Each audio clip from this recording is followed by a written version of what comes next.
إن الحمد لله نحمده ونستعينه ونستغفره ونعوذ بالله من شرور أنفسنا ومن سيئات أعمالنا من يهده الله فلا مضل له ومن يضلل فلا هادي له وأشهد أن لا إله إلا الله وحده لا شريك له وأشهد أن محمدا عبده ورسوله أرسله بالحق بشيرا ونذيرا أما بعد محترم حاضرین جمعہ، دین و ملی بھائیوں، بزرگوں، پیارے بچوں اور خواتین ملت،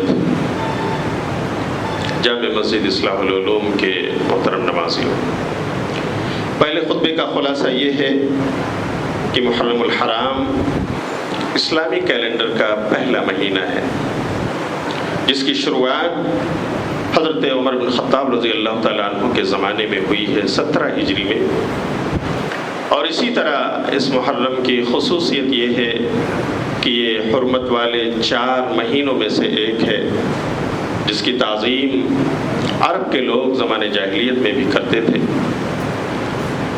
بلکہ ایک روایت صحیح بخاری میں ملتی ہے، 2002 نمبر کی ہے، کہ قریش کے لوگ بھی زمانے جاہلیت میں عاشورہ کا روزہ رکھتے تھے۔ عائشہ رضی اللہ تعالیٰ عنہ اس کی راویہ کہتی ہیں کہ قریش زمانے جاہلیت میں اس کا روزہ رکھا کرتے تھے۔ حافظ ابن حجر رحمۃ اللہ علیہ نے اس کی تشریح کرتے ہوئے لکھا ہے کہ آخر کفار مکہ، قریش مکہ، وہ اس دن روزہ کیوں رکھتے تھے؟ اس کے 2 اسباب و 2 وجوہات انہوں نے بیان فرمایا۔ ایک تو یہ کہ عاشورہ کو وہ خانہ کعبہ کو غلاف پہناتے تھے، تو اس دن وہ روزہ رکھا کرتے تھے۔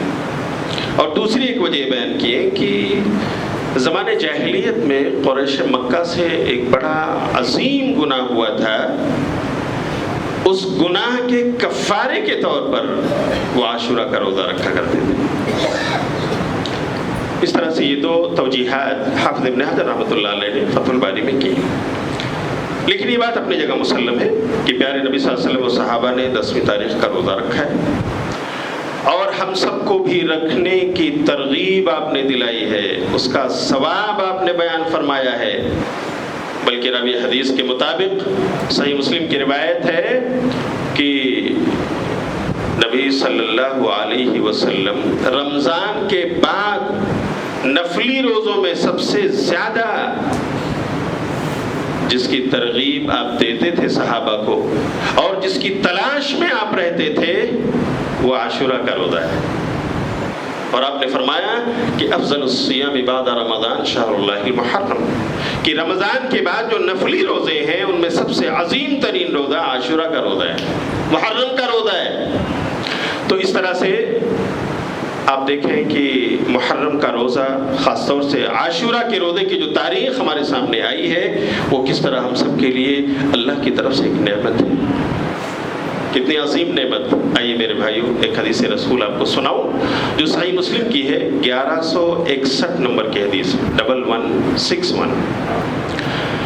پیارے نبی صلی اللہ علیہ وسلم نے فرمایا، احتسب علی اللہ صیام یوم عاشورہ، احتسب علی اللہ ان یکفر السنة التي قبله، وفي رواية سئل عن صوم عاشورہ فقال یکفر السنة الماضیہ۔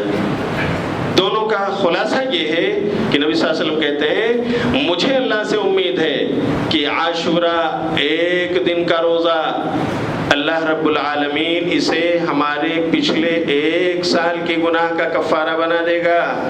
1 سال صغائر کا کفارہ۔ سبحان اللہ، اللہ کی ذات کتنی رحیم و کریم ہے۔ کبھی ہمیں اللہ رب العالمین رمضان دیتا ہے موسم بہارہ کے طور پر، جس میں خیرات و برکات لوٹنے والے لوٹتے ہیں، اور کبھی اللہ رب العالمین ہمیں عرفہ دیتا ہے، کبھی عاشورہ دیتا ہے، کبھی یوم الاثنین اور یوم الخمیس دیتا ہے، کبھی ایام 20 دیتا ہے، کبھی عشرہ ذی الحجہ دیتا ہے۔ یہ اللہ کے رحم و کرم کی نمایاں مثالیں ہیں. چھوٹا سا کام، بڑا سا ثواب. تو میرے بھائیوں، آئیے آج ہی ہم اپنے کیلنڈر میں مارک کر لیں عاشورہ کب ہے. ہمیں اس دن روزہ رکھنا ہے، ہمیں سحری کی تیاری کرنی ہے، ہمیں اپنے گھر والوں کو اویئر کرنا ہے. یہ بڑا دن آ رہا ہے جس کا ایک روزہ اللہ رب العالمین کے ہاں پورے ایک سال کے گناہ کا کفارہ بنے گا. اللہ ہم سب کو اس کی توفیق عطا فرمائے. لیکن میرے بھائیوں، یہاں پر ایک چیز کا تذکرہ فائدہ مند ہوگا. نبی صلی اللہ علیہ وسلم کے زمانے میں بھی یہ بات پیش آئی تھی کہ میں نے بھی آپ کو روایت سنائی کہ یہودی روزہ رکھتے تھے. نبی نے پوچھا تو انہوں نے کہا کہ اللہ نے ہمارے نبی کو اور ہمیں نجات دی تھی، ہم روزہ رکھتے ہیں. تو نبی نے کہا ہم بھی روزہ رکھیں گے. یہاں ایسا لگتا ہے کہ ہم اہل کتاب کے ساتھ ایک ہی پلیٹ فارم پہ نظر آ رہے ہیں، ان کا ساتھ دیتے ہوئے نظر آ رہے ہیں. جبکہ پیارے رسول صلی اللہ علیہ وسلم عام طور سے آپ دیکھیں بہت سارا ایسا عمل ہے جو کرنے کا حکم آپ نے دیا، لیکن آپ نے کہا خالفو اہل الکتاب، خالف الیہود والنصارى، ایسا کرو اور یہود و نصارہ کی مخالفت کرو. یہاں تو یہودی روزہ رکھتے ہیں اور ہم بھی اسی دن رکھتے ہیں، ان کے ساتھ ایک ہی پلیٹ فارم پر نظر آ رہے ہیں. مخالفت کہاں ہوئی؟ یہ سوال پیارے نبی صلی اللہ علیہ وسلم سے ہوا آپ کے زمانے میں. ابن عباس رضی اللہ تعالیٰ عنہ راوی حدیث ہے اور یہ صحیح مسلم کی روایت ہے، 1134 نمبر کی حدیث ہے، 1134، کہ اللہ کے رسول صلی اللہ علیہ وسلم آپ نے ہمیں اس دن روزہ رکھنے کا حکم دیا ہے، آپ بھی رکھتے ہیں. لیکن یہاں تو اہل کتاب کا ساتھ دیتے ہوئے نظر آئے. آپ تو جگہ جگہ آپ کہتے ہیں کہ یہود و نصارہ کی مخالفت کرو. تو صحیح مسلم کی اسی روایت میں نبی صلی اللہ علیہ وسلم نے صحابہ کو جواب دیتے ہوئے کہا تھا لَإِن بَقِيتُ إِلَى قَابِلٍ لَأَصُومَنَّ التَّاسِعَ، اگر میں آئندہ سال تک زندہ رہا، مجھے محرم کا مہینہ ملا، تو میں محرم کی 9ویں تاریخ جو ہے اس کا بھی ضرور روزہ رکھوں گا. I will surely do fast it، یقیناً میں اس کو رکھوں گا. آپ نے تاکید کے ساتھ کہا. لیکن راوی حدیث کہتے ہیں کہ اگلے سال کا محرم آنے سے پہلے پہلے آپ کی وفات ہو گئی، آپ کو نہیں مل سکا. اب سوال یہ اٹھتا ہے کہ پیارے نبی نے پوری زندگی تو صرف 10ویں تاریخ کا روزہ رکھا. آپ نے اپنی چاہت کا اظہار تو کیا کہ میں 9 کا رکھوں گا، لیکن آپ رکھ نہ سکے. تو آج امت مسلمہ کو کیا کرنا ہے؟ صرف 10 تاریخ کا روزہ رکھنا ہے یا 9 اور 10 دونوں کا رکھنا ہے؟ کیا بہتر ہے؟ تو میرے بھائیوں، ویسے بھی اب یہ روزہ فرض نہیں رہا، سنت ہی ہے، نفلی روزوں میں سے ہے. لیکن نفلی روزوں میں سنت کی جو کیٹیگری ہے وہ تھوڑا ہائیسٹ لیول کی ہے دوسروں کے مقابلے. تو یہ روزہ رکھنے کے لیے 2 باتیں علماء نے ذکر کی ہیں کہ یا تو آدمی پیارے نبی صلی اللہ علیہ وسلم کی طرح جیسا آپ نے پوری زندگی صرف ایک روزہ رکھا عاشورہ کا، ہم بھی ایک ہی رکھیں، کوئی مسئلہ نہیں، انشاءاللہ سنت پہ عمل ہوگا. لیکن بہتر یہ ہے کہ ہم 10ویں کے ساتھ 9ویں کا بھی رکھ لیں. پیارے نبی صلی اللہ علیہ وسلم نے جو آرزو کی تھی لیکن آپ کی زندگی میں وہ آپ پورا نہ کر سکے، ہم اسے پورا کریں. آپ کے امتی ہیں تو اہل کتاب کی مخالفت بھی ہو جائے گی اور ہمیں ثواب بھی مل جائے گا جو پیارے نبی صلی اللہ علیہ وسلم نے بیان فرمایا ہے. ٹھیک. یہاں پر کچھ لوگ یہ سوال کرتے ہیں کہ مولانا اگر 9 ہم نہیں رکھ پائے، 10 کے دن ہمیں یاد آیا کہ ارے عاشورہ ہے، آج روزہ رکھنا ہے، تو چلو ہم نے رکھ لیا. اب ہمیں مخالفت کرنی ہے تو 2 روزے رکھنا ہوں گے. ہم 9 نہیں رکھ سکے، ہم نے مس کر دیا، تو کیا ہم 10 کے ساتھ 11 کو ملا لیں تاکہ مخالفت ہو جائے؟ میرے بھائیو، ایک چیز میں ذکر کرتا ہوں. الحمدللہ ہم اہل حدیثان ہند کا طر امتیاز ہے کہ پیارے نبی صلی اللہ علیہ وسلم سے جو ثابت ہے ہمیں وہیں پر رک جانا ہے، اتنا ہی کرنا ہے. مسند احمد میں ایک روایت ہے، امام احمد رحمۃ اللہ علیہ نے اس کو ذکر کیا ہے، جس کے الفاظ ہیں صوموا قبلہ یوما وبعدہ یوما، کہ لوگوں عاشورہ سے ایک دن پہلے روزہ رکھ لو یا ایک دن بعد میں. لیکن اتفاق ایسا ہے کہ اس کی سند میں 2 راوی ہیں، ابن ابی لیلہ اور داؤد ابن علی، جو دونوں ضعیف ترین ہیں. اس لیے علامہ البانی نے اس کو ضعیف قرار دیا، احمد شاکر مصری نے اس کو ضعیف قرار دیا مسند احمد کی تخریج میں. تو یہ روایت قابل حجت نہیں. اس کا مطلب یہ ہوا کہ 10ویں کے ساتھ 11 ملانے کی ہمیں ضرورت نہیں ہے کہ یہاں پر جو صحیح حدیث ہے اس سے ضعیف ٹکرا رہی ہے. اور ضعیف اور صحیح کے ٹکراؤ میں ظاہر سی بات ہے ہمیں صحیح کو پریفر کرنا ہے, ترجیح دینا, اسی پہ عمل کرنا ہے. اچھا, کچھ لوگ کہتے ہیں مولانا ہم 3 روزہ رکھیں گے, 9 بھی 10 بھی 11 بھی, آخر نیک عمل تو ہے. ایک روایت اس تعلق سے بھی آتی ہے جو امام بیہقی نے اپنی کتاب سنن کبریٰ جلد نمبر 4 میں نقل کیا ہے. اس کے الفاظ ہیں سومو قبلہ یومن وبعدہ یومن, کہ عاشوراء سے ایک دن پہلے بھی رکھو اور ایک دن بعد میں بھی رکھو. تو کتنے روزے ہو گئے؟ عاشوراء سے پہلے 9, 9, 10 اور عاشوراء کے بعد 11, تو 9, 10 اور 11 3 دن ہو گئے. پہلے بھی ایک, بعد میں بھی ایک. لیکن میرے بھائیوں, میری بہنوں, اس روایت میں بھی داؤد بن علی اور ابن ابی لیلہ یہی 2 ضعیف راوی موجود ہیں. اس لیے علماء اہل حدیث نے اس کو حجت نہیں مانا ہے. اس لیے اس طرح سے اس پر اعتقاد رکھتے ہوئے اس حدیث کو دلیل بنا کر 3 روزے رکھنا اہل کتاب کی مخالفت کے لیے یہ بھی درست نہیں ہے. تو پھر ثابت کیا ہوا؟ ہمیں یا تو صرف عاشوراء کا 1 روزہ رکھنا ہے, رکھ لیجئے.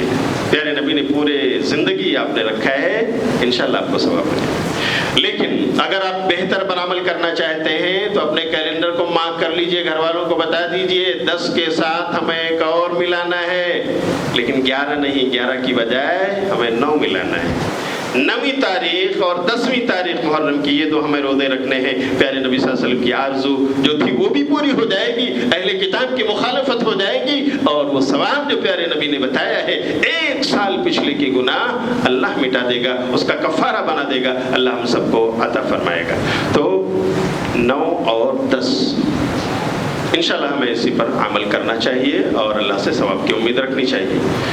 ایک چیز کا ذکر یہاں 2 منٹ اور باقی ہے. میں صرف آپ کو ابھارنے اور اپیل کرنے کے لیے کہ میرے بھائیو, آج کل جو امت مسلمہ کے ایک بڑے طبقے کا رنگ و روپ آپ دیکھ رہے ہیں, محرم شروع ہوتے ہی کالے کپڑے,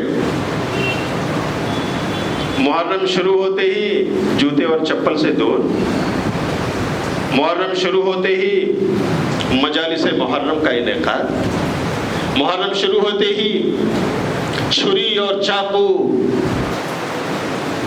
سے زد و کوب کرنا, سینہ کوبی کرنا, نوح و ماتم کی محفلیں لگانا, رچانا, بسانا, بلانا, آگ جلا کر آگ کی الاؤں پر چلنا, کودنا, تھرکنا, جادوگری دکھانا, یہ سب کیا ہے؟ اور پھر عاشوراء کے دن سبیلیں لگا کر, شربت بنا کر لوگوں کے روزے توڑوانا, آؤ سبیل حسین بٹ رہی ہے. میرے بھائیوں, کیا واقعی یہ حب آل رسول ہے؟ کیا واقعی حسنین کی محبت یہی ہے؟ اللہ کی قسم. کیوں؟ اس لیے کہ ہم سب کا ایمان اور عقیدہ ہے کہ پیارے نبی صلی اللہ علیہ وسلم کے زمانے میں قرآن مکمل اتر چکا تھا اور اس کی تفسیر و تشریح حدیث نبی صلی اللہ علیہ وسلم نے بیان فرما دی تھی. آپ کے زمانے میں آپ کے اوپر دین کی تکمیل ہو چکی تھی. الیوم اکملت لکم دینکم واتممت علیکم نعمتی ورضیت لکم الاسلام دینا کی آیت آ چکی تھی. اب آپ کے بعد کوئی بڑا سے بڑا واقعہ رونما ہو جائے, ہم اس سے یو ٹرن نہیں لے سکتے, دین کے کسی ثابت شدہ مسئلے کو بدل نہیں سکتے. ہمیں یا اور کسی عالم دین کو اس کی اتھارٹی اسلام نے نہیں دی ہے, اور اگر ایسا کسی نے کیا تو من احدث فی امرنا ھذا ما لیس منہ فہو رد, کہ جو اللہ کے اس دین میں پیارے رسول صلی اللہ علیہ وسلم کے لائے ہوئے اس دین میں کسی طرح کی بدعت ایجاد کرے گا جس پر نبی کا ٹھپا نہیں ہے, وہ مردود ہے, ناقابل عمل ہے, اللہ کے ہاں تسلیم نہیں کیا جائے گا. تو میرے بھائیوں, یقیناً حسین رضی اللہ تعالیٰ عنہ نواسہ رسول ہیں, آل رسول ہیں, جنتی نوجوانوں کے سردار ہیں حسنین. یہ تمام تر عقیدہ رکھتے ہوئے بھی ہم اس بات کے قائل نہیں کہ عاشوراء کے دن کا روزہ توڑ کر شربت اور سبیل لگا کر لوگوں کو بانٹا جائے, کھچڑے بنا کر لوگوں کو دعوتیں دی جائیں. نعوذ باللہ اس سنت رسول کا جنازہ نکالا جائے تو نبی صلی اللہ علیہ وسلم کے 40 بلکہ 50 سال بعد تک بھی عمل کرتے رہے. خود حسنین نے، حسن اور حسین رضی اللہ عنہم اجمعین نے بھی اسی سنت رسول پر عمل کیا. عاشوراء کے دن روزہ رکھا، لیکن حسین رضی اللہ تعالیٰ عنہ کی شہادت کے بعد کالے کپڑوں میں ملبوس یہ طبقہ جنہیں اہل تشیع آپ کہتے ہیں، اس نے یوں ٹھان لے کر کے سنت رسول کا جنازہ نکالا اور اس طرح سے آج امت اسی خرافات میں گر گئی. اس نے روزے توڑے، شربت اور سبیلوں کے چندے کیے اور اسی کو سنت سمجھ لیا، اسی کو دین سمجھ بیٹھے.